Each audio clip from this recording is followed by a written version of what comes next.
Well, that was not pretty. At all. And I think what we're witnessing is the Golden State Warriors quite possibly going back to the NBA Finals. Just from what we saw today, and without Klay Thompson and getting him back at some point this year, that team is damn scary. They are a very good team. And the Toronto Raptors, look, I wouldn't say they played terrible for the final 3 frames of this game. But they started this game so damn bad. On the road against the best team in the West. Good luck trying to crawl back into this game. You know, at one point in the first quarter, they were down by 19. First quarter.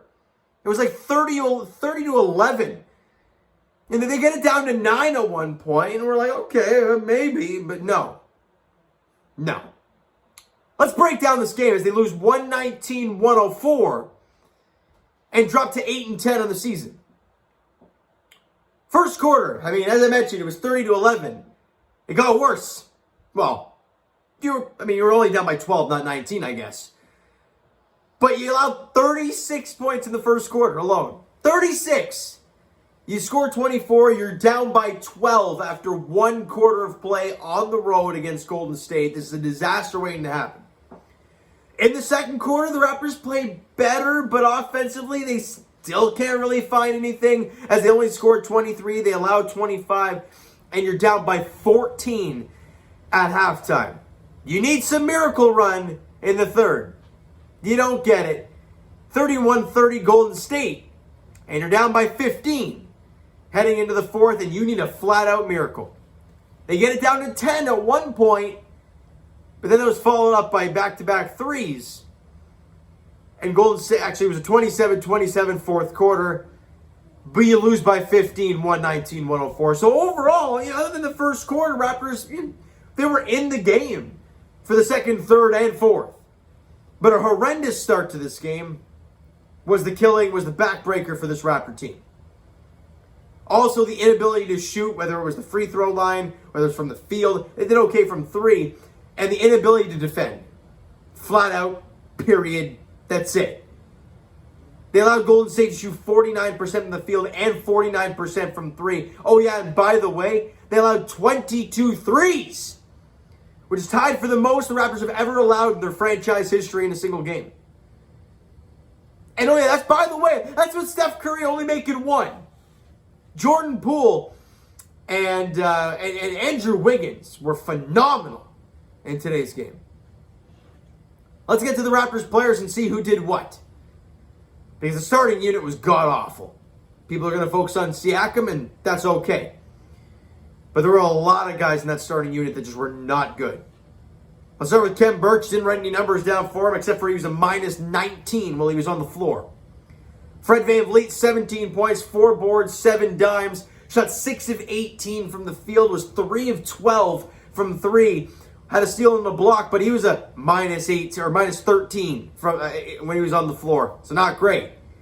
Gary Trent Jr. That was bad. 11 points, 2 boards, no dimes, 3 of 16 from the field. Was 3 of 8 from 3, so that's not bad. But 3 of 16 from the field, and oh yeah, minus 31 for Gary Trent Jr. That was awful. Siakam, 21 points, 5 boards, a couple dimes, shot 8 of 16 from the field, was 2 of 5 from the free throw line, and was 3 of 6 from three-point range. He gave you a steal and a block, but minus 18 while he was on the floor. And Scotty Barnes, this is the first game that I've seen Scotty Barnes just look out of it. Look frustrated and just not look right. But he still had 10 points, 13 rebounds, and 5 assists. He shot 3 of 11 from the field. And this is not something I don't like. 2 of 7, not from 3, from the free throw line. That's ugly. He was also 2 of 3 from 3-point range, though. And had 2 steals in the game, but he was a minus 18 while he was on the floor. The starting unit of the Warriors flat out dominated the starting unit of the Toronto Raptors. That's just all there is to it. The bench of the Raptors didn't do terrible. They were all plus players while they were on the floor. Precious Achiuwa gave you 12 points, 8 boards, 3 dimes on 5 and 9 shooting. Chris Boucher, 10 points, 5 boards on 4 of 7 from the field, and 1 of 2 from 3. They were all plus players. But the story of this game was the inability to defend their starting unit. Flat, like, did a great job on Curry. He made 1 3 in the game. But everyone else killed you. Poole was incredible. I think he was like, at one point, he might have even ended the game like this. 8 of 11 from 3? Like, that's just insane. And Andrew Wiggins dropped 30-something. So, yeah, you defended Steph. That's great. But this is showing everybody around the league that the Golden State Warriors have more than just Steph Curry on this squad right now. Wiggins is dialed in, or at least he was tonight. Jordan Poole's got the talent to be there. You know Draymond's going to give it to you. Oh, yeah, Klay Thompson's coming back at some point. That team is damn good in Golden State, and that's a really exciting squad moving forward. Let's get to the team stats. And I briefly touched on them already. 39% from the field for the Raptors, 40% from three-point range. But get this number. 55% from the free throw line. As a team. That's not going to cut it. That's just not going to cut it if you want to do anything.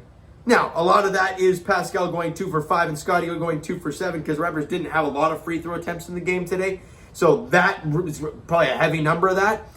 But it's 55% is just not good enough. I don't care how many attempts you have. 55 is terrible. And as I mentioned, they shot 49% from the field, 49% from 3, 79% from the line, and knocked down 22 threes. You just didn't defend well enough. You scored 104, which is not great, but considering your team shot 39% from the field and you scored 104, that's not terrible. But the fact you allowed 119 on 49% from the field, 49% from 3, and 22 threes, that's just not going to cut it. It just isn't. And the only positive number in the game today that I saw any note, +9 on the offensive glass. That's all I got. Raptor fans, we're watching these games, and that team that won 5 in a row seems like a distant memory now. And people are going to be like, well, Pascal's back, that's why. Well, there are a lot of other players on this team. And he is one guy, yes. And since he's come back, has the record looked pretty bad? Damn right it has. But is he the lone reason, the sole purpose of this team playing bad? No. Come on, don't be stupid. Like, we're smart people. We see it. We're watching this Raptor team, and if you're looking at this game saying, Pascal, the whole game's his fault. No, it's not. The entire team stunk today. Flat out. And he even had 21, 5, and 2, and 8 of 16. Well, I know they're garbage numbers, whatever the case, whatever you want to throw out there. But he's the only guy who shot 50% of the field. Only guy. So we can talk about how they're either garbage time minutes, they're garbage points, this and that. But he's the only guy who shot 50%. And, the team didn't play defense. This is the flat-out reason this team lost. Now, the next game for the Toronto Raptors is not until Wednesday, so there's no games tomorrow or Tuesday for the Leafs or the Raptors. Very weird stuff, but it's going to give me a nice little reprieval and some much-needed sleep. That's for sure. The next game is on Wednesday nights at 8 p.m. tip-off in Memphis, taking on the Grizzlies. As the Raptors, they look to put a complete 48 together and win a game. I don't know. That's all I got for you guys. It's just really hard to watch this team right now. Watching them struggle the way they have on the defensive end and quite often on the offensive end as well. It's quite tough to watch. Other than that 5-game win streak, the Raptors have been really abysmal. Whether it's defensively they've been terrible or offensively they've been terrible, they have never really put it together. They did a great job against Sacramento, but that's not saying much, So I'm going to wrap it up there, guys. If you enjoyed the video and did not enjoy the game tonight for the Toronto Raptors, smack the like button. I do appreciate that. Hit the subscribe button. You guys not already. Comment down below thoughts on the video, thoughts on the game. What'd you like? What'd you not like from today's game today for the Toronto Raptors? Twitter link is down below, so follow up. Send me a DM. Do that great stuff, guys. Twitter link. No, I already said that. You idiot. Instagram link is down below as well, so follow up there if you guys have not done so already. And I will talk to you guys Leafs edition on Wednesday as they're in LA taking on the Kings, 10 p.m. puck drop. Oh, God. We'll talk to you guys then, Leafs edition, as they look to stay red hot. I mean, they win 5 in a row, they lose 1. They have another 5 in a row, they lose 1. Now they won another game tonight. So they're on an absolute tear right now with the Toronto Maple Leafs. They look to make it 2 in a row in LA on Wednesday. And as for the Toronto Raptors, they look to do something. against the Memphis Grizzlies there on Wednesday night in Memphis. That might wrap up the road trip. I'm not sure about that, but it feels like they've been on the road forever, and we're slowly getting back to normal time, right? We had that 10 o'clock game, then we got 9 o'clock, then we got 8:30 today. So, or was it 9 o'clock? I think it was 8:30 today, then 8 o'clock against Memphis. So we're getting back to normal time-wise at least. All right, so we'll talk to you guys post-game then. I love talking about wins with this team, so I'm hoping I am. All right, so thank you guys so much for listening and watching. I hope you enjoyed the video. We'll talk to you guys then.